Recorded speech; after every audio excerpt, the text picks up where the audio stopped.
အားလုံးပဲမင်္ဂလာပါ UK Matchday ရဲ့ Facebook နဲ့ YouTube Channel ကနေကြိုဆိုပါရစေ။ဒီကနေ့ကျွန်တော်တို့တင်ဆက်ပေးခြင်းတဲ့အကြောင်းအရာကအင်္ဂလန် Premier League ကလာမယ့်တစ်ပတ်မှာတော့ပရိသတ်တွေစပြီးတော့ပါဝင်ခွင့်ရမယ်။ဆိုတော့အပရိသတ်တွေစတင်ပါဝင်ခွင့်ရတဲ့အခါမှာဘယ်ကလပ်အသင်းတွေကစပြီးတော့ပါဝင်ခွင့်ရမလဲ။ဘယ်အသင်းတွေကတော့ဘယ်နေရာမှာပါဝင်လို့ဗြိတိန်ရဲ့အဆင့်သတ်မှတ်ချက်တွေမှာဘယ် Premier League ကလပ်တွေကကိုယ့်အသင်းတွေကရောဘယ်နေရာမှာပါကြလဲဆိုတာကိုစိတ်ဝင်စားကြတာပါ။အခုလောလောဆယ်အရကျွန်တော်တို့ဒီဗြိတိန်နိုင်ငံရဲ့လန်ဒန်မြို့ပေါ်မြို့တော်ဖြစ်တဲ့လန်ဒန်မြို့ကတော့ Tier 2လို့ခေါ်တဲ့ဒီဒုတိယအဆင့်သတ်မှတ်ချက်မှာကိုဗစ်မှာတော့ဒီဒုတိယအဆင့်သတ်မှတ်ချက်ဖြစ်သတ်မှတ်လိုက်တယ်ဒါကဘာလဲဆိုတော့ကျွန်တော်တို့လွယ်ကူဆုံးပြောရင် Tier 1ကိုအစိမ်းလို့ပြောရင် Tier 2ကိုအဝါ Tier 3ကိုအနီပေါ့ဗျာအနီဆိုရင်တော့ပေးသက်လုံးဝဝင်ခွင့်မရဘဲနဲ့ကွင်းပိတ်ချင်းပါရမယ်အခြေအနေဒါ Tier 3ပေါ့ဒီနံပါတ်2ကတော့ Tier 2ကတော့ပေးသက်2000အများဆုံးပါဝင်ခွင့်ရပြီးတော့ Tier 1ကတော့ဒီပေးသက်အပြည့်အဝအဖြစ်4000ထိပါဝင်ခွင့်ရမယ်အနေထားပါဒါကိုဗစ်ကြောင့်ဒီအစိုးရကနိုင်ငံတကာပွဲစဉ်အထူးဖြင့် Premier League ပွဲနဲ့အားကစားပြိုင်ပွဲတွေကိုပရိသတ်တွေကိုပိတ်ထားတာကြာပါပြီ။ March လထဲကနေစရင်အောက်တိုဘာ နိုဝင်ဘာ March လထဲစရင် March April May June July August September October November ပေါ့အခု December ပေါ့စုစုပေါင်း8လကျော်9လအတွင်းမှာပထမဆုံးချိန်ကျွန်တော်တို့ပရိသတ်တွေကိုဝင်ခွင့်ရမှာပါဆိုတော့ British အစိုးရရဲ့ဝန်ကြီးချုပ် Boris Johnson ကပြီးခဲ့တဲ့တစ်ပတ်ကစပြီးတော့ကြေညာခဲ့တဲ့အခါမှာကျွန်တော်တို့ဒီအစိုးရအနေနဲ့ lockdown ကဒီဇင်ဘာ2ရက်နေ့မှာစပြီးပြည့်မယ်၄ပတ်တိတိ lockdown ချတဲ့ nation lockdown မှာကျွန်တော်တို့အားလုံးအတွက်အားကစားပြိုင်ပွဲတွေမှာပြည်သက်ဝင်ခွင့်ကိုအတိုင်းအတာတစ်ခုတည်းသူတို့ခွင့်ပြုတယ်ကိုဗစ်ရဲ့ဆိုးဝါးတဲ့အခြေအနေပေါ်မူတည်ပြီးတော့နေရာဒေသတွေခွဲတဲ့အခါမှာအဆင့်1 2 3ခွဲကြတယ်ဗျဆိုတော့ပထမဆုံးပရိသတ်ပါဝင်ခွင့်ရမယ့် Premier League ကလပ်က Arsenal အသင်းပါ Arsenal အသင်းကတော့ပရိသတ်ပါဝင်ခွင့်ရရှိမဲ့ပထမဆုံးကလပ်ဖြစ်ပေမဲ့ Premier League ပွဲစဉ်တော့မဟုတ်ဘူးသူတို့ဒီဇင်ဘာ3ရက်နေ့ Rapid Vienna နဲ့ကန်တဲ့ပွဲမှာစပြီးတော့ပရိသတ်ပါဝင်ခွင့်ရမယ်ဒါကတော့ပရိသတ်သူတို့2000ပေါ့ဗျာတကယ်တော့ UEFA ကသတ်မှတ်ထားတာက30%ထိပေးတယ်ဒါပေမဲ့အဲ့ဒီသက်ဆိုင်ရာနိုင်ငံကခွင့်ပြုတဲ့အချက်ပေါ်မူတည်ပြီးတော့အများဆုံး30ထိရနေတာကိုဒါအာဆနယ်အသင်းက Rapid Vienna နဲ့ပွဲမှာပထမဆုံးအချိန်ပြည်သက်2000ပါဝင်ခွင့်ရမယ်တကယ်တော့အစောပိုင်းတုန်းကကျွန်တော်တို့မျှော်လင့်ထားတာက Manchester United နဲ့ Paris Saint-Germain ရဲ့ပွဲပါဒါပေမဲ့ Manchester မြို့ဟာ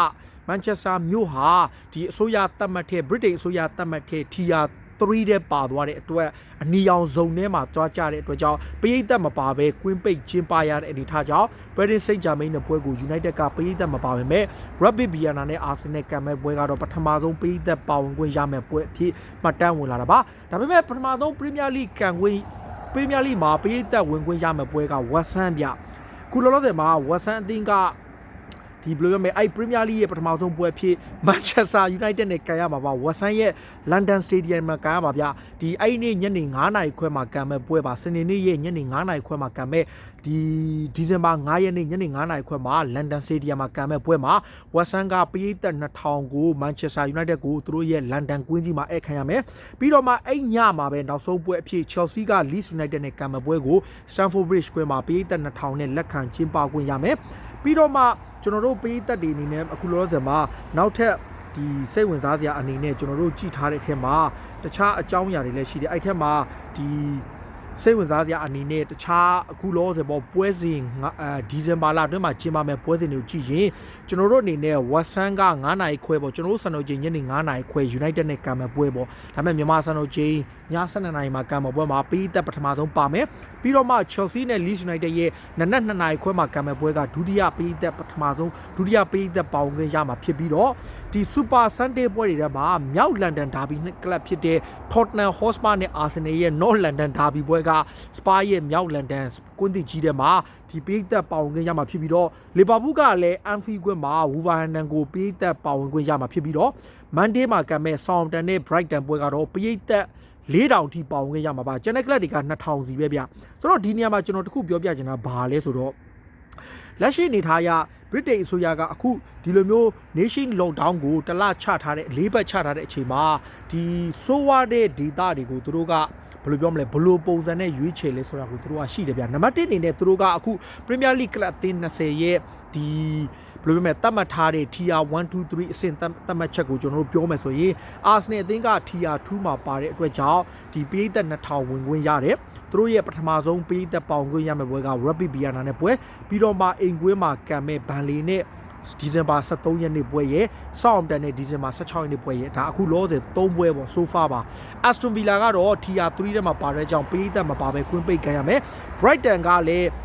Brighton ကလည်း Tier 2ပဲပေးထားတယ်ဗျာဆိုတော့ Brighton ကကြတော့လေဒီဒုတိယအဆင့်သတ်မှတ်ချက်ဖြစ်တဲ့အဝါရောင်အဆင့်မှာပါတော့ Brighton ကအိမ်ကွင်းမှာပေးသက်2000နဲ့ Southampton ကို Monday မှာကမ်းမယ်နောက်ဘန်လီကတော့ဒီကွင်းပိတ်ကန်ရတဲ့ Tier 3ထဲမှာပါပြီးတော့ Chelsea ကလည်း London ဖြစ်တဲ့ကြောင့် Tier 2ထဲမှာပါတယ်သူတို့ကလည်းပေးသက်2000ပေါင်ခင်းရမယ်အဲ့ပွဲထဲမှာ Leeds United နဲ့ December 9ရက်နေ့ကပွဲရဲ့ဒီ Krasnodar ဆိုတဲ့ Champions League ပွဲပေါ့နောက် Crystal Palace ကလည်း Tier 2ထဲမှာပါတော့သူတို့ကဒီ Tottenham နဲ့ကံမဲ့ဒီ December 23ရက်နေ့ပွဲပါပြီးတော့မှ Everton ကလည်း Tier 2ပေါ့ Liverpool မြို့နဲ့Manchester မြို့က Tier 3ပေါ့ဒီ close door ပေးကန်ရတဲ့ပွဲတွေမှာပါပေမဲ့ Liverpool က COVID ကူးစက်မှုတက်တာတဲ့အတွက်ကြောင့် Liverpool နဲ့ Everton ကပေးသက်ပေါင်းရမယ့်ခါမှာ Everton ကဒီ Chelsea နဲ့ December 12ရက်နေ့ပွဲကိုပေးသက်2000ပေါင်းရပြီးတော့ Fulham ကတော့ Liverpool နဲ့ကံမဲ့ပွဲရဲ့ Brighton နဲ့ကံမဲ့ပွဲတွေမှာအိမ်ကွဲမှာပေးသက်ပေါင်းရမယ်နောက် Leeds United တို့ Leicester City တို့ကဒီ Tier 3တက်မှာပါတော့ Manchester United တို့ Man City တို့လိုပဲပေးသက်မပါပဲကံရမှာဖြစ်ပြီးတော့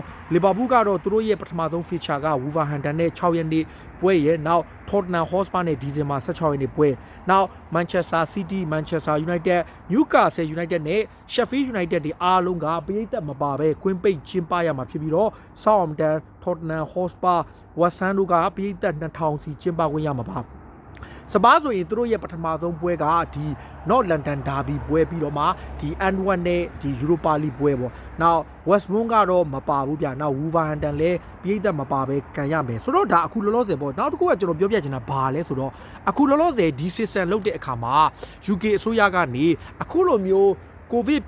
ဖြစ်ပွားမှုတိုးလာတာရောကြတာကိုလည်းသူတို့ကနှစ်ပတ်တစ်ခါ review လုပ်တယ်ဗျာနှစ်ပတ်တစ်ခါ review လုပ်မယ်ပြောချင်တာကအခုဒီတစ်ပတ်မှာလန်ဒန်တွေက Tier 2လို့ခေါ်တဲ့အဝါရောင်ဇုံထဲမှာပါပေမဲ့အဝါရောင်သတ်မှတ်ချက်အဆင့်မှာပါပေမဲ့နောက်တစ်ပတ်မှာအစိမ်းဖြစ်ရင်လည်းဖြစ်သွားနိုင်တယ်လို့အနီဖြစ်ရင်လည်းဖြစ်သွားနိုင်တယ်ဒီလိုပဲ Manchester မြို့ကလည်းအနီဖြစ်နေရကနေအဝါဖြစ်သွားနိုင်တယ်လို့အစိမ်းလည်းဖြစ်သွားနိုင်တယ်ဘာကြောင့်လဲဆိုတော့သူတို့ကဒီဟာကိုနှစ်ပတ်တစ်ခါသူတို့က review လုပ်မယ်ဘယ်လောက်ထိစိုးဝါနေလဲဘယ်လောက်ထိဖြစ်နေလဲဆိုတော့မူတည်ပြီးတော့သူတို့က review လုပ်ပြီးတော့မှပြန်ပြီးအသစ်ပြန်လုပ်မယ်ဒီညမှာပရိသတ်တွေကိုကျွန်တော်တို့မြင်တဲ့အခါမှာဒီပရိသတ်တွေအနေနဲ့ဘောလုံးကွက်မှာပရိသတ်2000ဝင်ကြည့်ရပါဗျာအခုလောလောဆယ်မှာ4000တသိန်းမှမပေးထားတဲ့အတွက်ကြောင့်အားလုံးကိုတော့ဒုတိယအဆင့်သတ်မှတ်ချက်အဝါရောင်အဆင့်မှာပဲပေးထားတယ်ဗျာဆိုတော့4000သတ်မှတ်ထားတဲ့မရှိတဲ့အချိန်မှာ2000နဲ့ပေါင်ခဲ့ရအချိန်မှာပရိသတ်တွေနဲ့ဘာလုပ်ရမလဲဆိုတော့ဘောလုံးပွဲတွေကြည့်တဲ့အခါမှာကျွန်တော်တို့အနေနဲ့ COVID test မတိုင်ခင်မှာကြိုစစ်ထားရမယ်နံပါတ်1ကွင်းနဲ့လာကြည့်မဲ့လူက COVID test စစ်ရမယ်COVID test ကအစိုးရတဲ့ကြိုစစ်ထားရမယ် negative ဖြစ်တဲ့လူမှာပေးဝင်မယ်ဆိုတော့ထားပါတော့ကို့အတင်းရဲ့ပွဲတစ်လမှာ၄ခါကြည့်လို့ရှိရင်ကျွန်တော်တို့ကနှာခေါင်း၄ခါသွားထိုးရမယ်ဗျာပါဇက်ကိုလည်း၄ခါထိုးမှဆိုမလွယ်တော့မလွယ်ဘူးဗျာဘောလုံးပွဲကြည့်တဲ့ကောင်တွေလည်းခက်တယ်ဗျာသူတို့ကအစောစပိုင်းက Manchester United တို့ဆိုရင်ဒီဘောလုံးပွဲမှာပြည်သက်တွေပေါင်ငယ်ရမယ်ဆိုပြီးတော့သူတို့ရည်ရွယ်ထားတဲ့ကြောင့်သူတို့ရဲ့ Old Trafford ကွင်းကိုတော့မှပြည်သက်2000ကျော်ကို social distancing rule နဲ့ကြည့်လို့ရအောင်သူတို့စီစဉ်ထားပြီးသားတစ်ဖက်မှာလည်းဒီ Arsenal တို့ဂျာအသင်းတွေလည်းအားလုံးပြင်ဆင်ထားတဲ့အခါမှာဒီ Manchester မျိုးကအနက်ရောင်အနီရောင်ဇုံနဲ့ပါသွားလို့သူတို့ကတော့ပြည်သက်ပေါင်ခွင့်မရဘူးဒါအခုလောလောဆယ်မှာ Britain နိုင်ငံတွင်းမှာပထမဆုံးချိန်အားကစားပြိုင်ပွဲတွေမှာစပြီးတော့ဖွင့်ပေးတာဆိုတော့ဒီ Manchester City တို့ Wolverhampton တို့ Leicester City တို့ Manchester United တို့အသင်းတွေတော်တော်လေးကန်ဆိုးတယ်လို့ပြောရမှာလားနောက်ဘာမင်ဂန်တို့ဘာလို့လဲတော်တော်လေးကန်ဆိုးတယ်ဗျဒါဘယ်လိုပြောမလဲဒါကလည်းဒီကိုဗစ်ဖြစ်တဲ့နှုံးပေါ်မူတည်ပြီးတော့တတ်မှတ်ထားတာဖြစ်တဲ့ကြောင့်ဒါကတော့ဘလို့မှကိုတွက်လို့မရဘူးဗျနှစ်ပတ်တစ်ခါမှပြန်ပြီး review လုပ်မှာဖြစ်တဲ့ကြောင့်ဘာဖြစ်ပြီးတော့အတိုင်းအတာတစ်ခုပေါ့နောက်ကျွန်တော်တို့လိုပြည်သက်တွေအတွက်လည်း2000လက်မှတ်ခွဲနှံရထားတဲ့အတွက်ကြောင့်အဲ့2000ကိုကြည့်ကျင်တဲ့လူကအများကြီးပဲဆိုတော့ခက်ခဲလက်မှတ်ဝယ်ရမယ်ကျွန်တော်ထင်တော့ buy name နဲ့ပဲရမယ်ထင်တယ်ကျွန်တော်တို့ online ကနေသွားပြီးတော့ black market ကနေဝယ်တဲ့ ticket တွေတော့မရတော့တင်ဘာလို့ဆိုတော့ buy name နဲ့သွားတဲ့ခါမှာသူတို့ရှိမှာ list အတိအကျရှိမယ်ပြီးရင် covid လည်းစစ်ရမယ်ပြီးရင်ကျွန်တော်တို့က initial ကထုတ်ပေးထားတဲ့ application လေးကိုကျွန်တော်တို့သုံးရမယ်အဲ့ဒါဒီအများကြီး process များတော့ဘောလုံးပွဲတစ်ခါကြီးတိုင်း swab test တစ်ခါစစ်ရတယ်နှာခေါင်းတွေကိုတစ်ခါထိုးတဲ့အာကောင်တွေကိုတစ်ခါထိုးကနေတိတ်တော့မချောင်ဘူးဗျဆိုတော့အဲ့လိုမျိုးဒါအပတ်တိုင်းတစ်လတစ်ခါဒါဘောလုံးပွဲသွားကြည့်နေလို့ရှိရင်တစ်လကို၄ခါလောက်ကျွန်တော်ထိုးရမှာChampions League တို့ Europa League တို့ရှိတဲ့အသင်းတွေဆိုရင်တစ်လောက်6ခါလောက်ထိုးရတယ်မလွယ်ဘူးဗျဒါအခုလောလောဆယ်မှာ latest အခြေအနေကိုကျွန်တော်တင်ဆက်ပေးတာပါပေးသက်တွေနေနဲ့လဲကျွန်တော်တို့အစီအစဉ်ကိုကြည့်ရှုအားပေးကြတဲ့ဘောလုံးချစ်ပေးသက်တွေအားလုံးကိုအထူးပဲကျေးဇူးတင်ပါတယ်အခုလောလောဆယ်ဘာကြီးလန်ဒန်မြို့မှာအရန်အေးနေပြီကျွန်တော်တို့တော်တော်လက်တွေဖြူဖွေးနေတာပဲဟို temperature ကဒီဘယ်လိုပြောမလဲအခုအနှုတ်တစ်ပါအနှုတ်တစ်ဒီ တော်တော်လေးကိုအေးနေပါကျွန်တော်တို့ဒီကနေ့အစီအစဉ်ကိုအမြဲအားပေးကြတဲ့ဘလို့ချစ်ပြည်သက်ဒီအားလုံးကိုကျေးဇူးတင်ကြောင်းပြောရင်းနဲ့ကျွန်တော်အနေနဲ့တော့အိမ်ထဲကိုတော့ပြေးရတော့မှာဗျအားလုံးကိုကျေးဇူးတင်တယ်နော်ကြည့်ရှုအားပေးကြတဲ့သူတွေနောက်ကွန်မန့်မှာလည်းဝင်ရောက်မှတ်ချက်ပေးပါကိုယ့်အသင်းရဲ့အခြေအနေကိုယ့်အသင်းရဲ့အကြောင်းအရာတွေအားလုံးကိုလည်းကွန်မန့်မှာဝင်ရောက်မှတ်ချက်ပေးနေကျွန်တော်တို့အစီအစဉ်ကိုအားပေးကြတဲ့ဘလို့ချစ်ပြည်သက်အားလုံးကိုအထူးပဲကျေးဇူးတင်ပါတယ်ကျွန်တော်ကတော့လန်ဒန်မြို့ကနေတင်ဆက်ပေးတာပါအားလုံးကိုကျေးဇူးတင်ပါတယ်ဗျ